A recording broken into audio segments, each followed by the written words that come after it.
Good morning, everyone. I hope you're all doing well this morning. Here's what we got going on this morning. Here's what we're going to get into. I wrote it down so I don't forget. DOJ is investigating, Trump's Department of Justice is investigating insider trading. Also, we've got Brooke Rollins, the Secretary of Agriculture, talking about the golden age.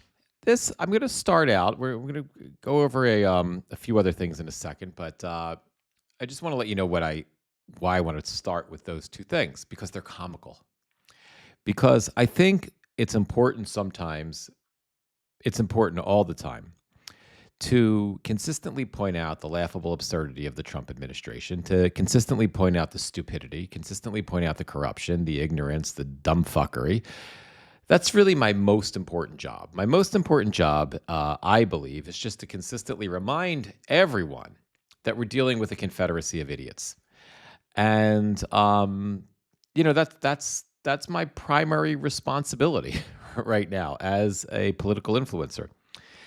And so when we start with these two topics, I'm going to play some video for you guys that is going to, I think, is going to further confirm and once again validate that we're dealing with a pathetic bunch of idiots.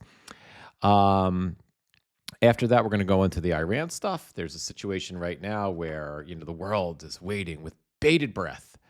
And the Trump administration is waiting with bated breath for Iran's reaction to their latest 14-point proposal. It's almost laughable. And maybe the Iranians are done with the idiot. Maybe they've gotten enough out of him that they're done, and they're going to agree to this 14-point plan as long as it's thoroughly beneficial for them. But maybe they're not done with them yet, right? And the entertainment is how the Iranians have figured out how to use this war to place themselves in the center of the world's lives and the decisions that they make about an idiot's plan that he sends them, a laughable plan. The entire oil industry, economies all around the world are hyper-focused on what's Iran going to do. Are they done with the idiot or are they not done with the idiot? My guess is they're not done with the idiot yet, but we'll see. And the Trump administration, the idiot himself is just sitting there, stewing, waiting, hoping, wishing that the Iranians will give him the off-ramp he so desperately needs. We're going to get into that. And if we have time, something I touched on yesterday, and I probably shouldn't keep it for the last story today, but Howard Lutnick needs to be investigated by the FBI, but not now, because this FBI is pathetic. Kash Patel's drunken FBI is pathetic. So without further ado, let me bring up the live chat so I can see who's here, and then we'll kind of go from there. So this will just take a moment.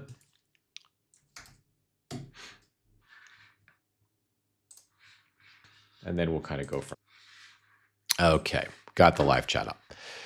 So I want to play some video for you guys. Hey, Haley, how are you?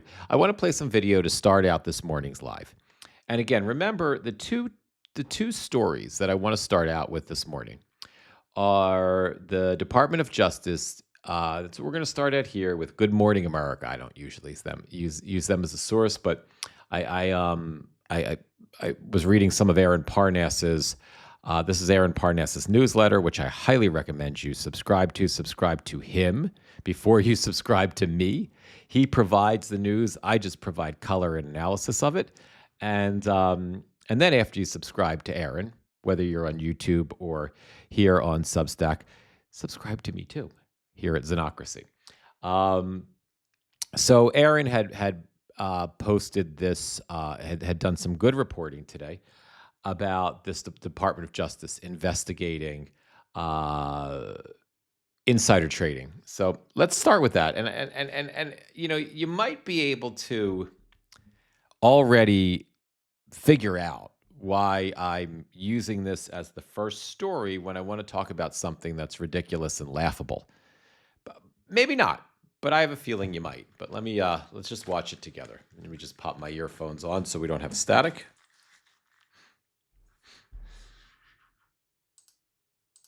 Good morning, Robin. We are seeing those historic swings in the price of oil with every headline about the Iran war. And now we have learned that the Justice Department is investigating a series of suspiciously timed trades just ahead of major announcements about the war by President Trump. Sources tell ABC News that the DOJ, along with the Commodity Futures Trading Commission, are probing at least 4 trades in the oil market where traders made a total of more than $2.6 billion betting that oil prices would drop right before they actually did. Starting on March 23rd, data from the London Stock Exchange showed just 15 minutes before Trump posted that he would delay attacking Iran's power grid, traders bet $500 million that oil prices would fall. On April 7th, a few hours before Trump announced a ceasefire, nearly $1 billion in bets on oil dropping. Similar pattern on April 17th, $760 million in trades just 20 minutes before Iran announced the Strait of Hormuz was open. And on April 21st, 15 minutes before Trump extended the ceasefire, traders bet $430 million oil would go down. We do not know the identities of these traders, but these are very big payouts, raising concerns about insider trading. The CFTC and DOJ are not officially commenting, guys.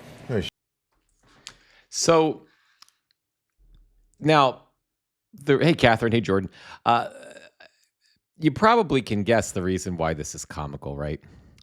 So if you're one of these, loyalty to Trump obviously is always a one-way deal that can get you in a lot of trouble, right? If Donald Trump is in a lot of trouble, right? Because my guess right now is that whoever these people are who are making these bets are shitting themselves right now, because it's highly unlikely to me that the village idiot Donald Trump in some capacity is not aware of these bets, right? It's highly unlikely to me that just some low-level staffer who just happened to know the decisions that the village idiot was going to make when the village idiot Donald Trump was going to announce these decisions about Iran that would afford a trader the opportunity to make a bet that would provide the trader inside information, right? It's almost laughable to think that the DOJ, the Department of Justice, is investigating some low-level staffer, right? Who just some rogue staffer, right? It's certainly clear that Donald Trump and the senior corrupted dingbats who are involved with him are the ones who have been feeding this information to their wealthy friends in the commodities market.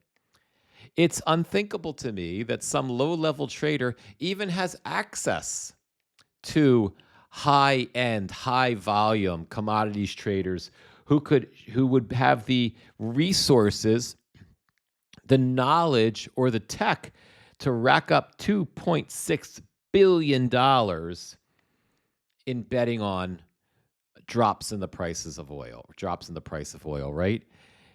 Only the imbecile himself and the imbeciles directly surrounding him, in my opinion, would have that particular knowledge of who those people are. And they would have that knowledge because it's very likely that people like that donated to the fucking idiot, and we just may not know about it. Donated to his inauguration, like the people we do know about, that probably bought millions of dollars of his crypto bribery scheme with the two dumbass, as my mother likes to call them, drug addict sons of his. I only think one's a drug addict, but, I give my mom a pass on that. So the fact that the Department of Justice is investigating this, and the Commodities Trade Commission or whatever, suggests to me one of two things. Either one, maybe there's a normal person left in the Department of Justice who was about to get fired, who actually decided to investigate this and Todd Blanche is going to fire them in the next 2 weeks, and the administration is going to come out and say there was nothing to see here. Everything was fine. This was all bullshit because there actually was somebody qualified in middle management in the Department of Justice who was like, no, no, no, no, no, and who's actually trying to really investigate this when that investigation will take them right to the village idiot Donald Trump. That's one possibility. I think the more likely possibility with this particular fucked up administration is that there's been a lot of heat. I've certainly talked about it. Much larger creators than I have talked about it. Maybe even the mainstream media, independent news outlets have talked about it. Maybe the mainstream media, I haven't been paying attention to them for the last 2 weeks, have had the courage, maybe they've had the courage to talk about. But maybe it got back to the buffoon that everybody's saying that there's been insider trading. Everybody's been saying there's been insider. There has been no it, but everybody's saying it. I don't like. They're trying to get me. The Democrats are trying to get me. Democrat policies. I won the 2020 election, right? Maybe that's what's going on. Maybe it got back to him, the imbecile, and he panicked. That it's pretty well known that you're involved in insider trading. And I would bet dollars to donuts there's some way that the imbecile himself is trading as well, not just for his friends or his friends are trading for him. Now remember, this insider trading didn't just start with the Iran war. We've had plenty of it with the tariff fucking debacle. We've had endless. There's been endless stories in the media, in independent media. There's been no shortage of experiences that we've all seen firsthand where the village idiot would talk about there's a deal, we got to deal with the EU. It's going to come. The Europeans are they're very eager. China, we got a fantastic deal with China.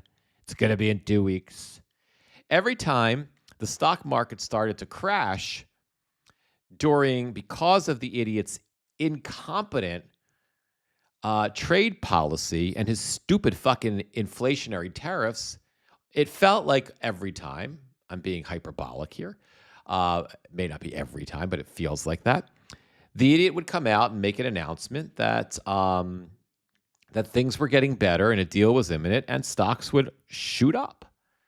And it became abundantly clear that there was insider trading, that somehow these stock traders knew when the idiot was going to make an announcement. He would make an announcement. There would be a tariff announcement, and stocks would crash. And these traders went and bought shit tons of stocks that were low, and then somehow, they were all primed and ready the minute the village idiot, made the announcement that there was a trade deal. And on the flip side, when they were shorting the stocks, they couldn't have known when the idiot was going to make particular announcements, because that's how you really can make money through insider trading, unless somebody told them. And I believe it was the idiot himself or some other people around the idiot, and the idiot was directly or indirectly involved in it, because I believe the idiot is getting his pocket fleeced as well through this.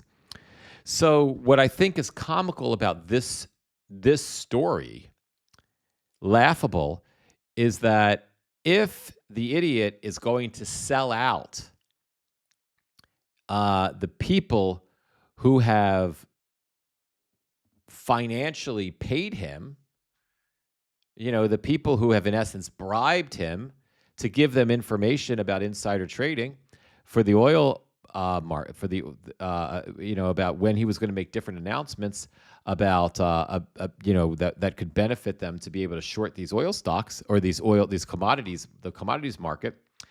And now his Department of Justice will go after those people to protect him. And I think that might be what's going on. And I think that's pathetic and, funny, but not a ha-ha funny, kind of a, it's kind of a just, of course, sort of funny. Like, of course, they would be doing this. So just keep an eye on this story, because I would expect it's going to go one of two ways. One, it's just going to disappear and we're never going to hear anything about it again. And then in about 2 months, we're going to hear about some Department of Justice prosecutor who was just fired for being disloyal. And we'll find out that that DOJ lawyer was actually looking into Donald Trump and the administration for insider trading, and then that'll be a new scandal for them to cover up. Or look for the story to kind of float around a little bit here. The media will try to, the Village Idiot will try to use the media. I'm sorry about that, guys. The Village Idiot will try to use the media, and the Village Idiot's handlers will try to use the media to push the story out, to make the Village Idiot and whoever else around him is complicit in this, to make them look innocent, like they never did anything. And then we'll see how far it goes, if it actually goes into investigations and raids and prosecutions and whatnot. But I think it's kind of laughable. And one other thing I talked about yesterday, the the other thing that's sort of that the Midas Touch News Network has brought to light, and then I talked about it yesterday, is this, in terms of the insider trading, is this Barack Ravine, this I think his first name is Barack. I don't remember. Please, I had his name right yesterday, but it's been 24 hours. This Axios reporter that I was talking about yesterday, who is always, who is either intentionally or unintentionally, because he's so desperate for access, involved in this insider trading scam with the Village Idiot and the goofballs around him, because he's always somehow, for the last several months, being the guy who gets these exclusive stories about the 2 weeks until it's going to be a week, or there's an imminent a ceasefire in Iran is imminent. It'll be happening any minute. The market, the commodities market, the price of oil goes down because Ravine's reporting in Axios lends credibility to the fact that the commodities market has finally figured out that Donald Trump is full of shit. And I don't know if it's Ben Masalis' reporting that may be also pushing this narrative that we're seeing here with this video. I'm going to play the video one more time because I know some folks weren't here in the beginning. I'll play it one more time. I just, so you can kind of connect what I'm talking about to the video reporting. But I think with that situation with Ravine and the fact that that's becoming, a bigger story, that Axios themselves are becoming part of the insider trading story. I think that's why we're seeing this DOJ investigation. That's just my guess. So let me just play this for you one more time. Good morning, Robin. We are seeing those historic swings in the price of oil with every headline about the Iran war. And now we have learned that the Justice Department is investigating a series of suspiciously timed trades just ahead of major announcements about the war by President Trump. Sources tell ABC News that the DOJ, along with the Commodity Futures Trading Commission, are probing at least 4 trades in the oil market where traders made a total of more than $2.6 billion betting that oil prices would drop right before they actually did. Starting on March 23rd, data from the London Stock Exchange showed just 15 minutes before Trump posted that he would delay attacking Iran's power grid, traders bet $500 million that oil prices would fall. On April 7th, a few hours before Trump announced a ceasefire, nearly $1 billion in bets on oil dropping. Similar pattern on April 17th, $760 million in trades just 20 minutes before Iran announced the Strait of Hormuz was open. And on April 21st, 15 minutes before Trump extended the ceasefire, traders bet $430 million oil would go down. We do not know the identities of these traders. So that's the story for anyone that didn't see it. Aggie, how are you? Good to see you here. Ping you. Everybody knows Trump is involved. He doesn't even deny that. Well, I'm not sure that, Ping you, that he doesn't deny it. He doesn't talk about it, right? Or maybe he has. I don't know. I shouldn't say that. I feel like as I'm saying that, I feel like he has spoken about it. Um, but I don't really remember if there were blanket denial. I don't remember. But I would expect we're not going to hear anything from him right now because I would expect that they are, that they're playing some sort of goofball game, and I think there are some very, very nervous traders right now who are really, really regretting their relationship with Donald Trump.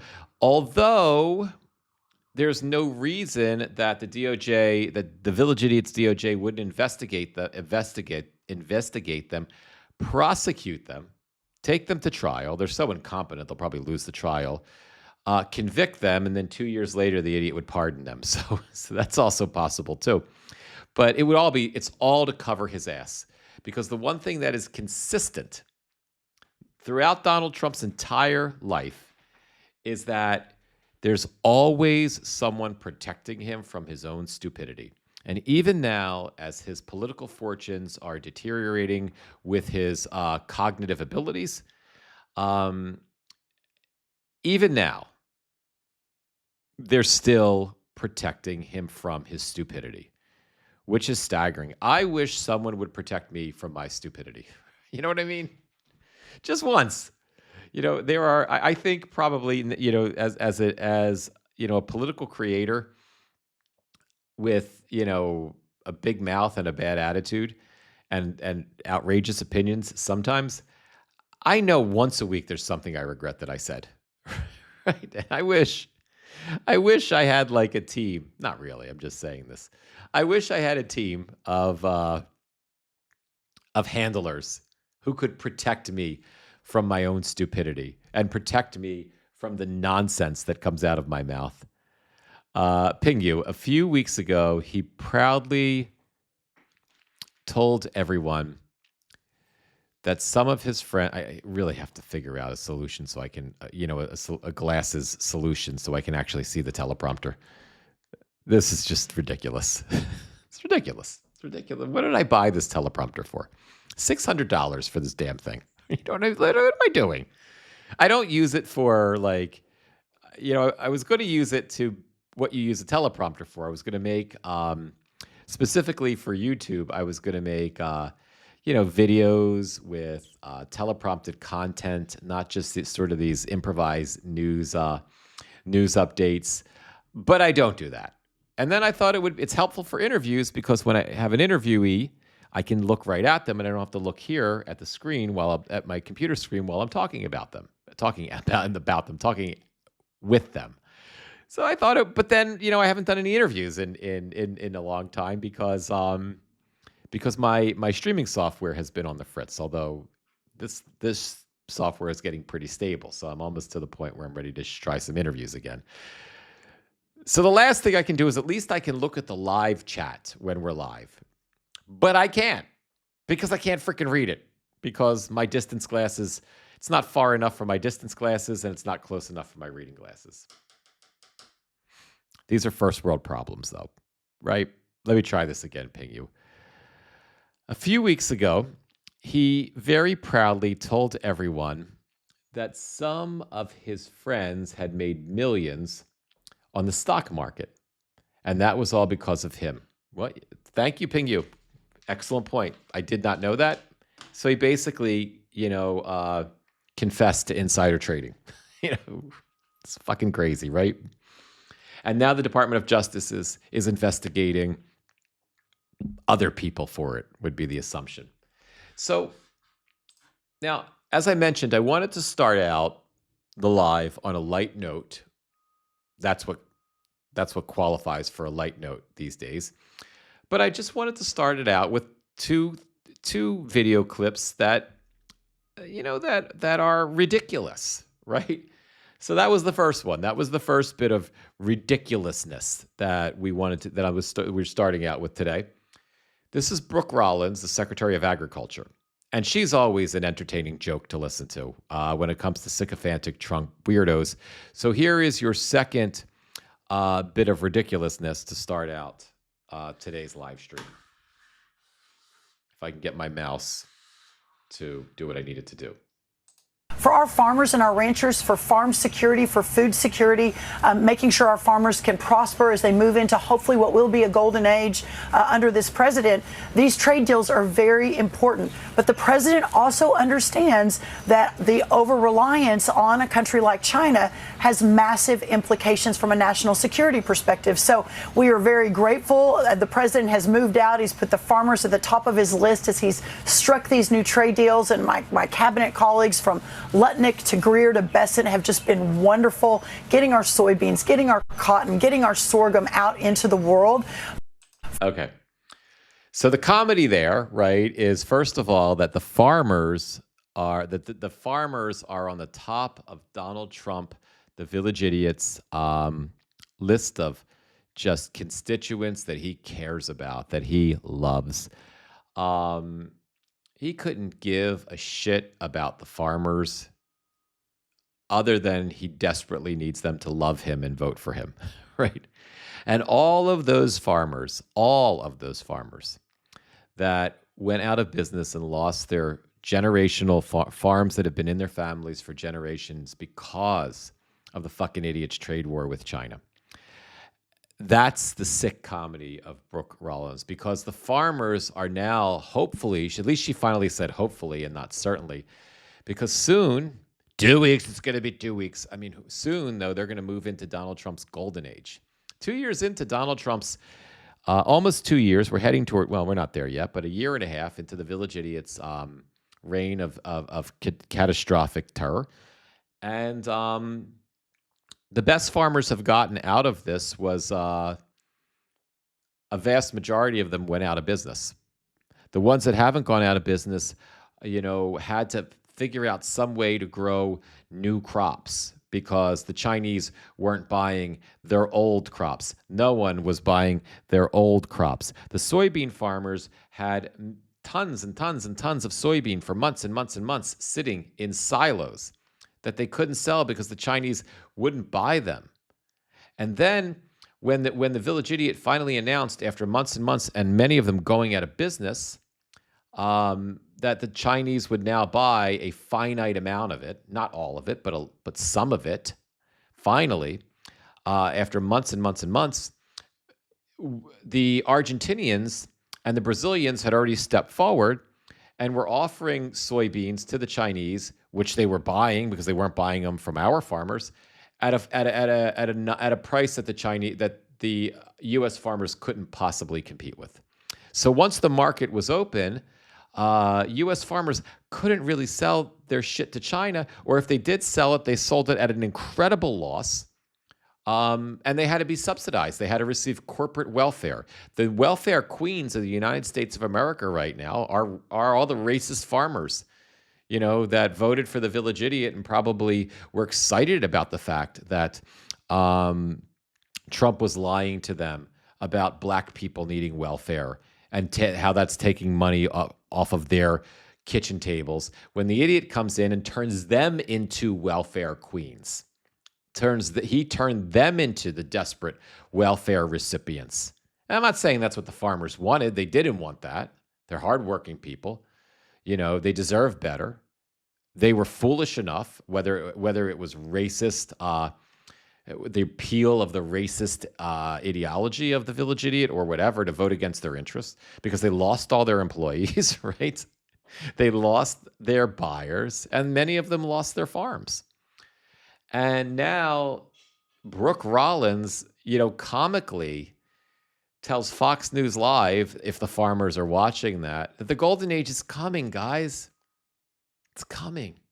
And thank God for President Trump, because he opened up the market for all of you, for cotton and sorghum, whatever that is, soybeans, wheat, corn. He opened up the market. He closed the fucking market. At best, I'm going to just take a wild guess here because, so this may be inaccurate. It's just a wild estimate. At best, he got them back to 50% of where they were before he was involved. While he got them back to 50% of where they were when Biden was president. And she failed to mention the cattle ranchers, because the price of beef is so extraordinarily high in the United States right now. And the Trump administration then made a deal with the Argentinians who we gave $40 billion to bail them out of their shattered economy, because Donald Trump liked the lunatic who was the president of Argentina because he said nice things about Trump. An Argentina right now that is crashing economically again. Who would have guessed it? Because the guy that fucked it up the first time, got $40 billion after he fucked up $50 billion from the International Monetary Fund, or some number like that. The expectation is that we would give him $40 billion of our taxpayer dollars and he wouldn't fuck that up, right? That guy, right? Not only did the village idiot give them a soybean deal to undercut our U.S. farmers, but he gave them a beef deal to undercut our ranchers. And the comedy is Brooke Rollins, a complete cult-loving, sycophantic weirdo. She was the first cabinet secretary to demand that the building that she waddles her ass into every day to do nothing, but further fuck up things for our U.S. agriculture. She was the one that the first one to defile a government building with a fucking 40 by 40 foot Stalinist-like poster of the village idiot's face looking like this.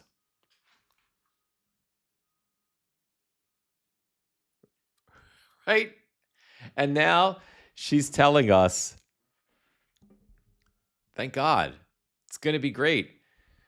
Trump, he's going to meet with Xi next week, with President Xi, and he's going to hammer out all the deals. What deals?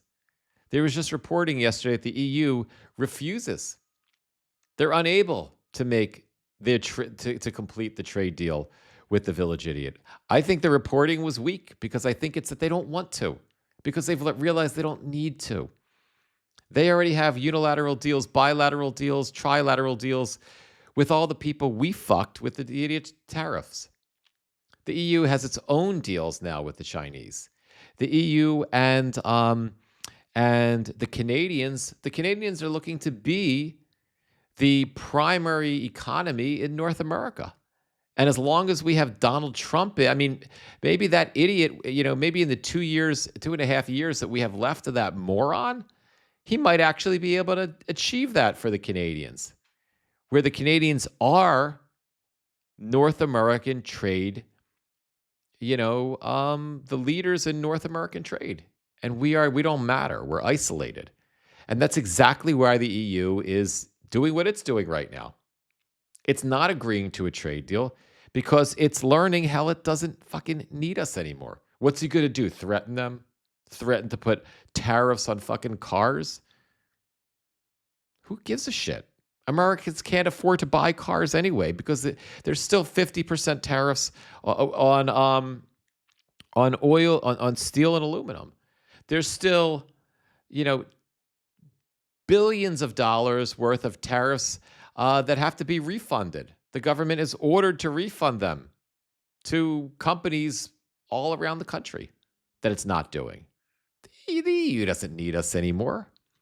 Yeah, sure, they need to, it's going to affect their economy if the idiot goes and does tariffs again, even though it's illegal because the Supreme Court has ruled them unconstitutional. But who cares? So Brooke Rollins embarrassing herself and the country with a ridiculous video like this is laughable. Not haha laughable, but like WTF laughable. I don't know. I was hoping to start out the live with that because I was thinking that would have been funny.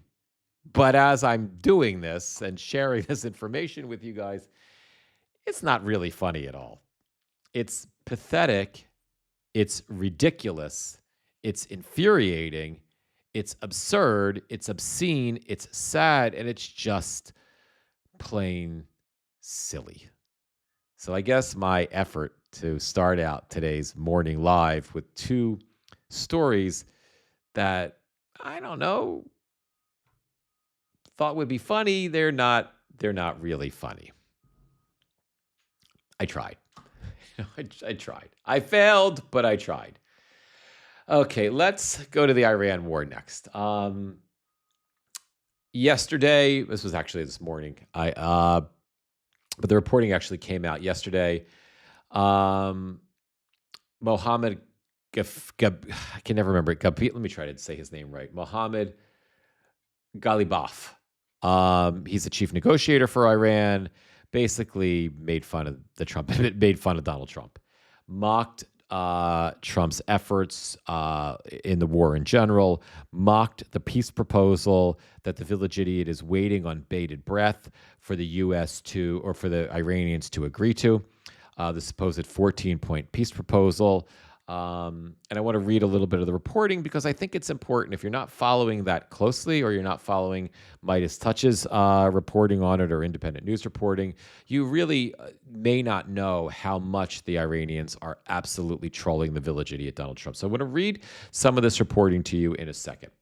But before I share, we'll read it together. But before I share that, I'm just going to update Al Jazeera because what we're waiting on is for how the Iranians are reacting to the 14-point proposal, because they're supposed to be reacting to that today. So let's just read some of the headlines at Al Jazeera to see what the latest is. Abbas Araghchi, Iran's foreign minister, calls for, quote, dialogue and diplomacy in a call with his Pakistani counterpart as Tehran prepares to respond to the U.S. 14-point proposal. So we're still waiting.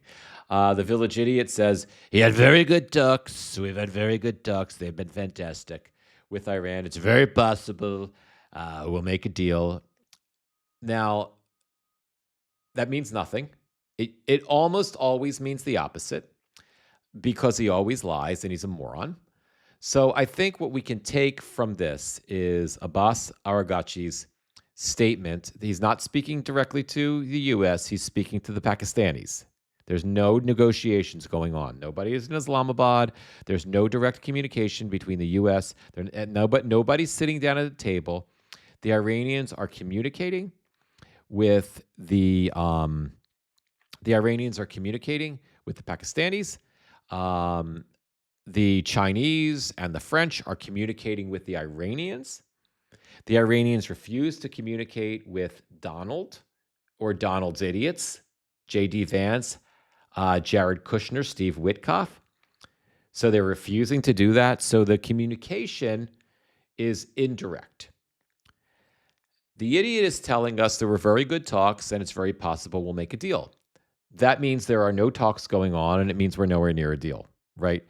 Now, let's take what Abbas Araghchi said to his Pakistani counterpart, calls for dialogue and diplomacy. He's calling for dialogue and diplomacy. He's basically saying we're going to continue talks. We don't want a war. And I think if I just try to read the tea leaves for whatever that's worth, the idiot announced Operation Project Freedom. The idiot and drunken Pete Hegseth a couple days ago announced Project Freedom, right? And that was supposed to be U.S. naval vessels escorting ships that are stranded, cargo ships and oil tankers that are stranded in the Strait of Hormuz safely out of the strait. And if Iran dare do anything, they're going to blow up. They're going to blow them all up. We're going to take care of them. That was Operation Project Freedom. And then they lied to us. U.S. Central Command lied, and the idiot lied, and they said that the U.S. had escorting after the village idiot basically suggested it was escorting, even though he used the word guide. Escorting became guiding, and guiding became nothing. It became if Iran does anything, then we're going to respond we're going to respond, which is exactly where we were before Project Freedom started. Pete Hegseth went on in his drunken state to tell us, with that smile, like that tough guy, pretend tough guy smile. The United States has a red, white, and blue dome over the Strait of Hormuz. And if the enemy tries anything, we'll show them no quarter. He didn't say the no quarter part. He said that earlier. But so that was that nonsense, right? So then the next things so then we get to this point where we get confirmation from outlets that use satellites to track shipping, to track boats moving through the Strait of Hormuz, that there were no U.S. boats that got through the Strait of Hormuz, that was just a straight up lie by the military leadership, period. They cannot be trusted. CENTCOM's information coming from CENTCOM cannot be trusted. Not saying anything about the military itself, the generals, who aren't at the top of the leadership rung, but the idiots, the sycophants and the morons. This is fucking General Kane. This is Admiral, I can't think of his name right now. These are the Trump-loving ass kissers that are in charge of the military right now, right? There's no reason to believe anything they say. Then the Iranians hit a Korean oil tanker that obviously tried to go across the Strait of Hormuz, and they warned them not to. And then the Iranians hit the United Arab Emirates, hit an oil infrastructure in the UAE. The Iranians are quickly condemned. The Village Idiot and Pete Hegseth, they think that they're making progress here. They think that, they finally have some PR where maybe Iran finally went too far. Maybe the U.S. is starting to kind of look like the adults in the room because the U.S. didn't, there was this incident supposedly where the Iranians intercepted a ship, a naval ship, and the Iranians fired a couple missiles, and the U.S. ship fired back, and then that was the end of it, right? So the idiot must have thought that he had some leverage, some political leverage, right?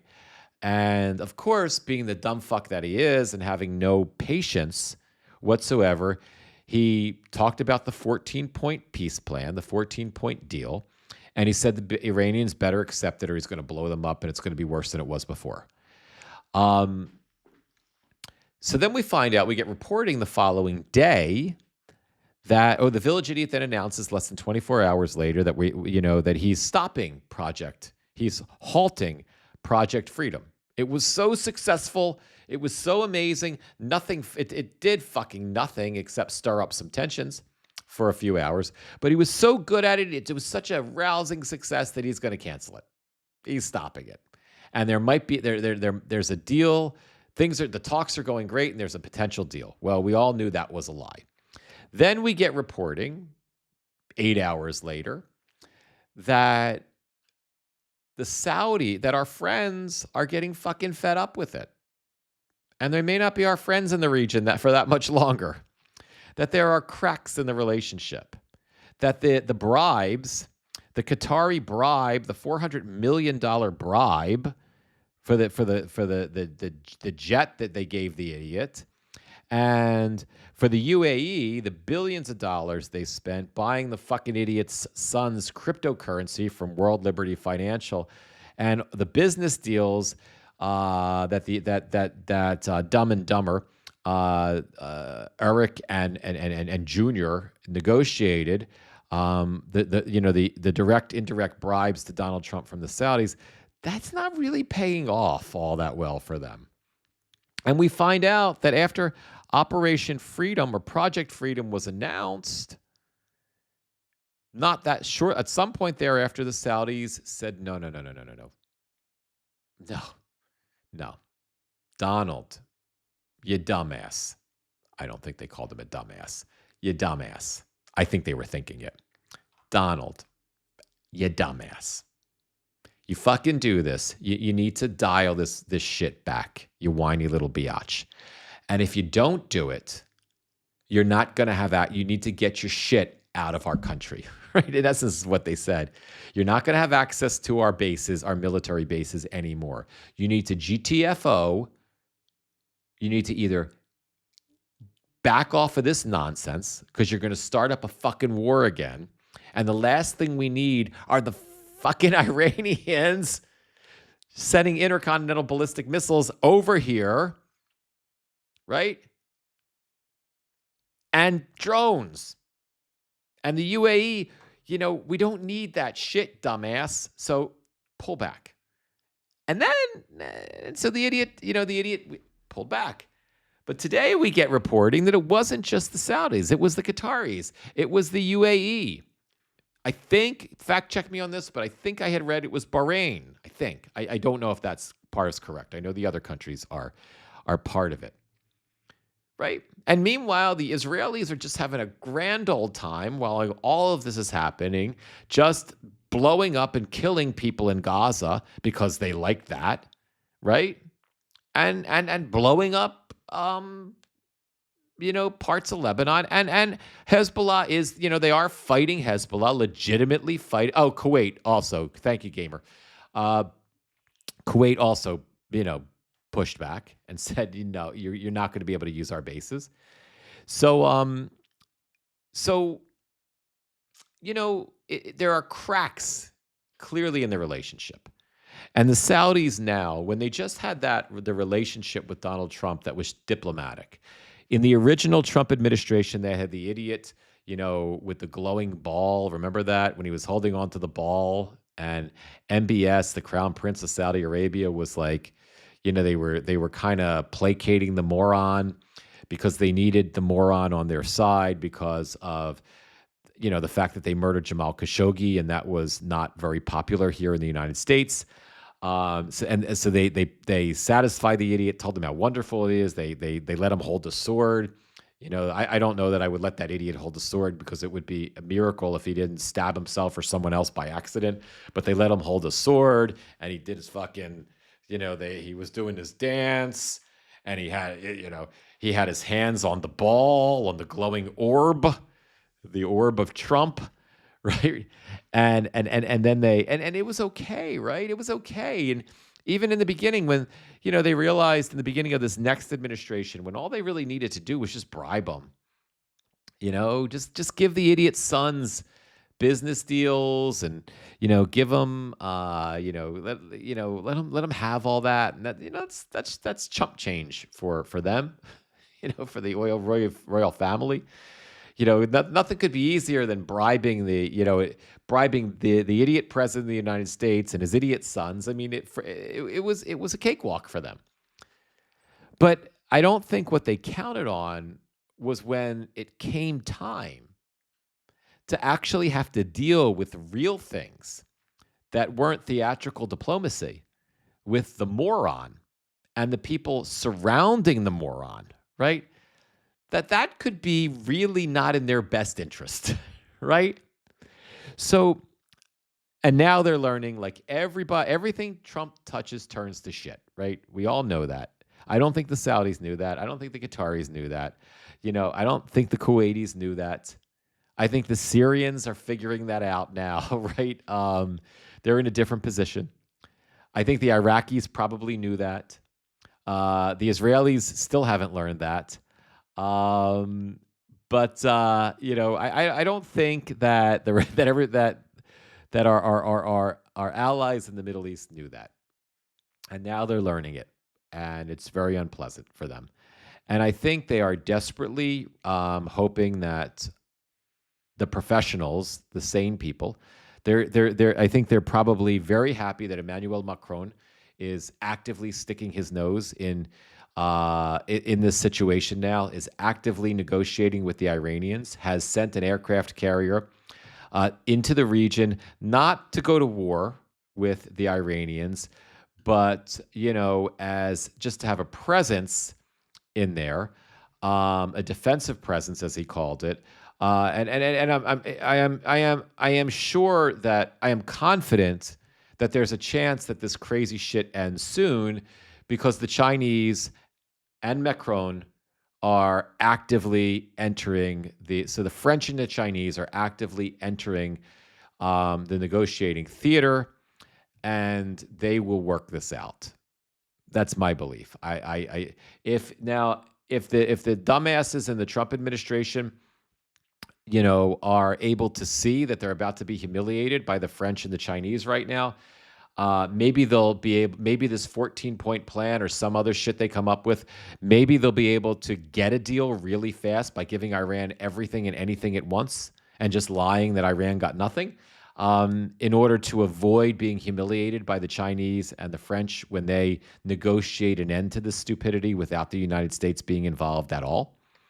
And of course, there's always Israel. Israel is the wild card in this because no matter who is involved in this, involved in negotiations, I think Netanyahu wants, I think he wants to, bring Iran to its knees. So I don't know how long Netanyahu is going to be able to control himself, especially with, the political peril that he's in right now in Israel. And he's not winning the war in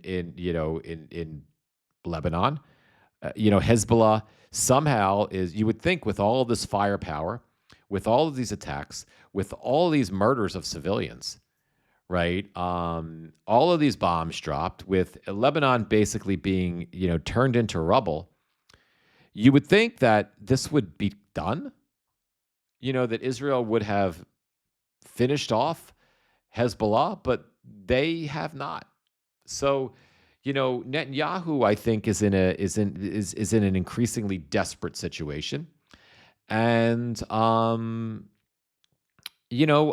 don't know that he can afford for the U.S. to leave the war in Iran. I don't know. So let me just do one more quick refresh. We've got no new. It doesn't look like there's any new updates at this point. Gamer Vet Dad. It will end in spite of Trump and will further erode his support. Not enough to strip him unless another disaster happens and Americans are lost. Yeah, and God forbid. I hate to, I hate to say it because it's so likely to, it's so possible. It's so possible. If the sooner we can get our troops out of there, the better things, the better it will be, because it does seem like the stage is getting set for, as I was saying, for the French and the Chinese to negotiate an end to this stupidity.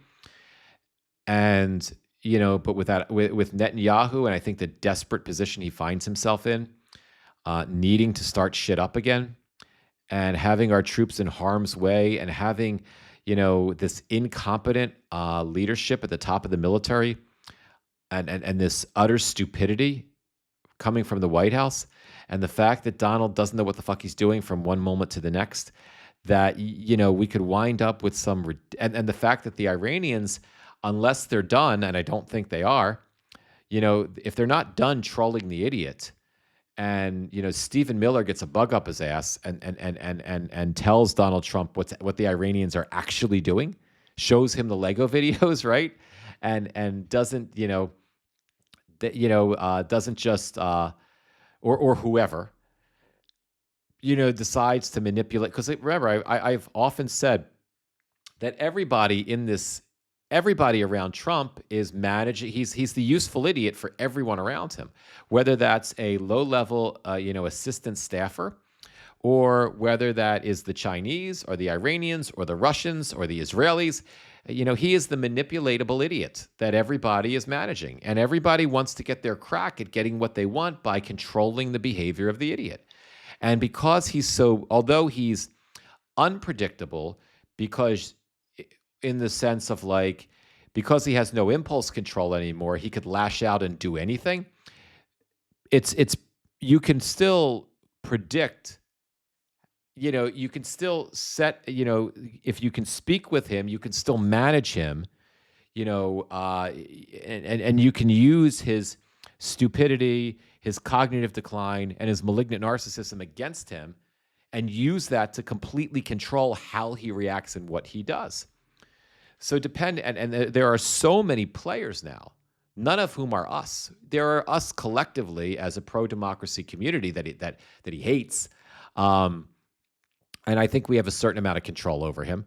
But there are so many other people directly in his ear that control him, and so many interests and bits of corruption and dysfunction and stupidity and manipulation around him, that I fear what you're saying here, Gamer, is you could have a catastrophe, a catastrophic, depending on what someone's motivation is around that idiot. We could find ourselves in a catastrophic situation, and we could lose more people, and that's horrifying. So hopefully it just ends. Hopefully it ends today. Hopefully the Iranians are done with them. But I don't know. Anyway, I was going to read some of this to you guys, but where are we at? We're just under an hour. I don't want to keep these things over an hour, so I think I'm going to hold off on that. I just want to read a little bit of this. We covered this yesterday, but I just want to read a little bit of Politico's reporting. It's perfectly fine. Everybody else is reporting this as well, about Secretary of Commerce Howard Lutnick's Epstein closed-door Epstein deposition yesterday in front of the House Oversight Committee. For reasons he said were inexplicable. This is what Howard Lutnick said. Howard Lutnick acknowledged visiting Jeffrey Epstein's island 7 years after he claimed to have severed his relationship with the convicted sex offender, according to lawmakers present for the Commerce Secretary's closed-door testimony. So when he was asked, why did you visit Jeffrey Epstein's island, he apparently said, the reasons are inexplicable. The fuck does that mean? And then why did you cover it up? Why did you lie about that 7-year gap between the time you said you wanted nothing to do with him and the time you visited, why'd you lie? It's inexplicable reasons. Can you imagine Lutnick saying this? I cannot wait until Democrats, it's not going to be that long, guys.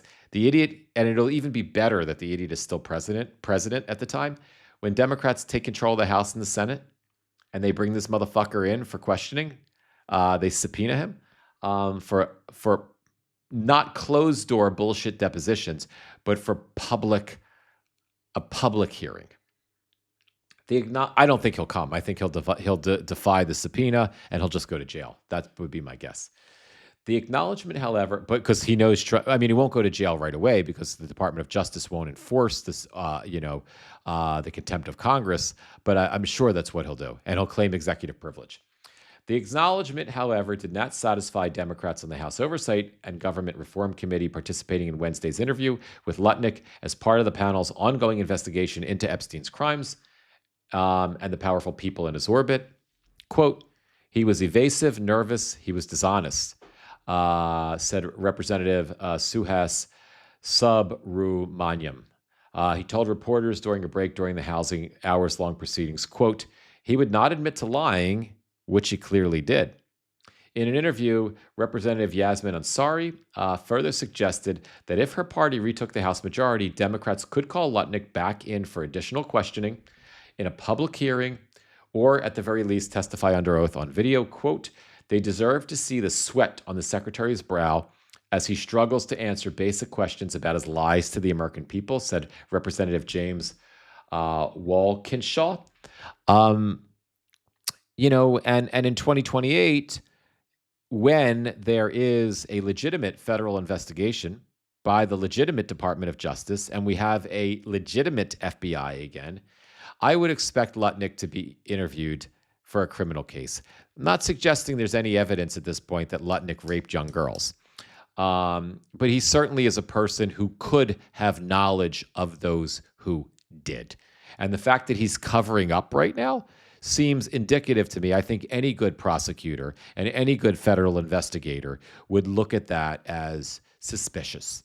And when they are when the United States does finally begin the process of making penance by adjudicating justice, and they begin the process of interviewing, people who will have knowledge of the situation, I think that's going to be a bad day for Howard Lutnick at that point. It would be interesting to see if Trump pardons everybody for the Epstein sex crimes before he leaves office. Still, House Oversight Chairman James Comer warned, quote, if we find that there were any misstatements by Lutnick, it's a felony to lie to Congress and you will be held accountable.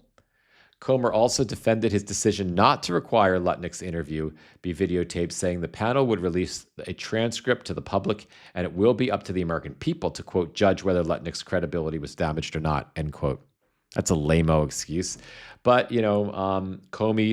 Comer has been covering up for the Trump administration since the beginning, and I hope he'll be held accountable. I hope we'll have a surprise in 2026 where, his frustrated MAGA constituents in his district stay home because of the cover-up, because they don't like the cover-up. They all stay home, and his Democratic challenger wins. Wouldn't that be something? Lutnick has not been accused of any wrongdoing in connection with Epstein's crimes, but he has been under scrutiny from members of both parties since federal materials in the Epstein matter revealed the longtime Cantor Fitzgerald CEO visited Epstein's now infamous retreat in the U.S. Virgin Islands in 2012. He had originally said he broke ties with Epstein in 2025. I'm just going to skip the next chat. But the stakes are high for Lutnick. The first cabinet secretary to testify before the Oversight Committee with a congressional majority of the same party in recent history, according to Comer. Prior administration officials were ousted by the idiot President Trump soon after politically damaging appearance before lawmakers, notably Homeland Secretary Kristi Noem and Attorney General Pam Bondi. Even the Kentucky Republican, this is Comer, acknowledged to reporters before the interview Wednesday that Lutnick, quote, wasn't 100% truthful, end quote, in the past when describing his timeline. You think? And the story goes on to explain Lutnick's lies, in the past. I just want to read what committee Democrats told reporters that Lutnick ultimately could not explain why he went to Epstein's Island, with Ansari saying the cabinet official described the decision as inexplicable. That was a quote. And their interactions were, quote, meaningless and, quote, inconsequential. Lutnick also said he and Epstein met in 2011 to discuss renovations on Epstein's home in Manhattan, and that he never saw Epstein engage in inappropriate conduct with young women. The person familiar with the interview said. Representative Ro Khanna, and I played Khanna's video for you guys yesterday, said that Lutnick admitted to conferring with the administration about the Epstein saga, but Walkinshaw said Lutnick would not answer any questions about whether he spoke to Trump in advance of his testimony on Wednesday, which clearly means he spoke to Trump. A Commerce spokesperson did not immediately respond to comment. So the Epstein saga isn't going anywhere. And I think as we maybe, and it's a big M on maybe, start to see a dial down with the Iran situation, you can feel the Epstein, it's never going away. The economy and Epstein, you can feel those two issues are never going away for the idiot. You can feel it coming back up to the surface. It's never going away. Now, will the village idiot immediately do something else if this gains more traction? If Iran quiets down, yeah, and that could be invading Cuba. But we'll see. Take it one step at a time. Anyway, my friends, that is it for this this live stream. We did go over. Did I go over an hour? I did. 3 minutes. It's not too bad. I love you guys. 1 minute at a time, 1 hour at a time, 1 day at a time, one live at a time. Oh, hang on. Let me just catch a few more comments before I wrap the live.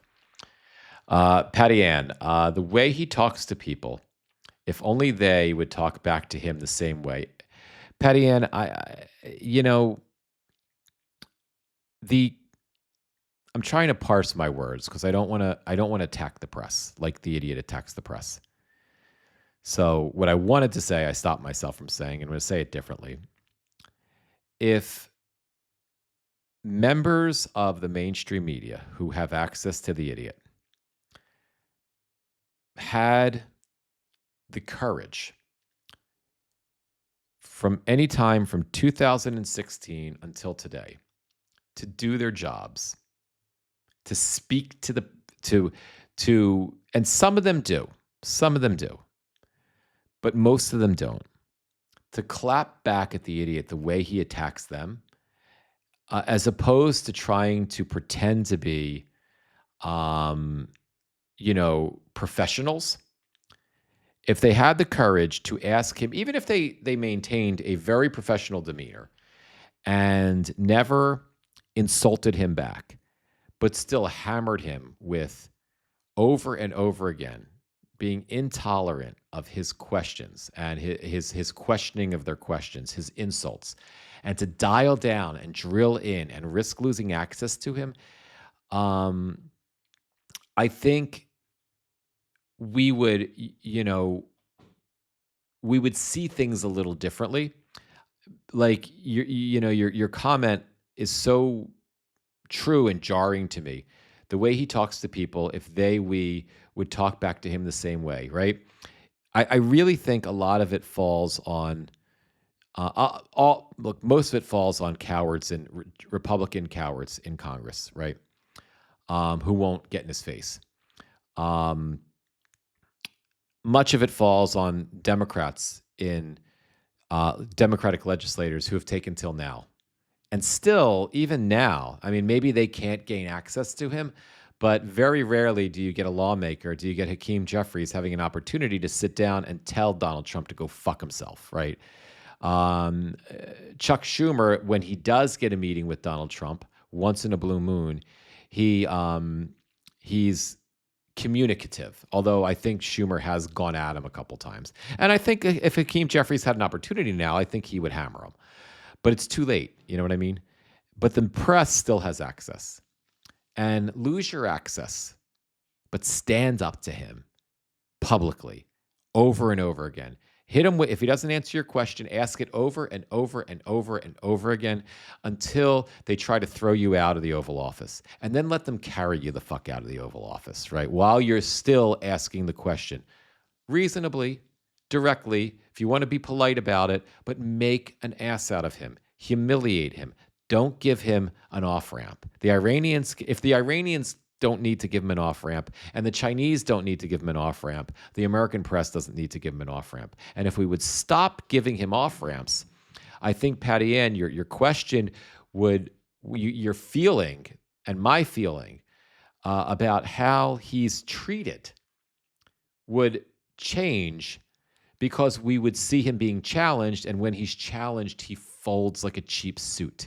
He's pathetic. I'll leave it at that. 1 minute at a time, 1 hour at a time, 1 day at a time, one live at a time. If whichever platform you're watching this on, whether it's YouTube or Substack, please like and subscribe. If you are comfortable, please consider a paid membership here on Substack. If you have a unpaid membership, please consider, if it's of value to you and it's something you're comfortable with and is doable for you, please consider upgrading your membership to paid. If those who prefer to use YouTube, my goal is to offer a paid option on there as well soon. But either way, please subscribe. The goal is paid or free. My goal is to get up to 1,000 subscribers on both of these platforms. It's a modest goal, and let's do it. I love you guys. Thank you for being here, and I'll see you in about 2 hours or so in the next update. See you soon, everybody.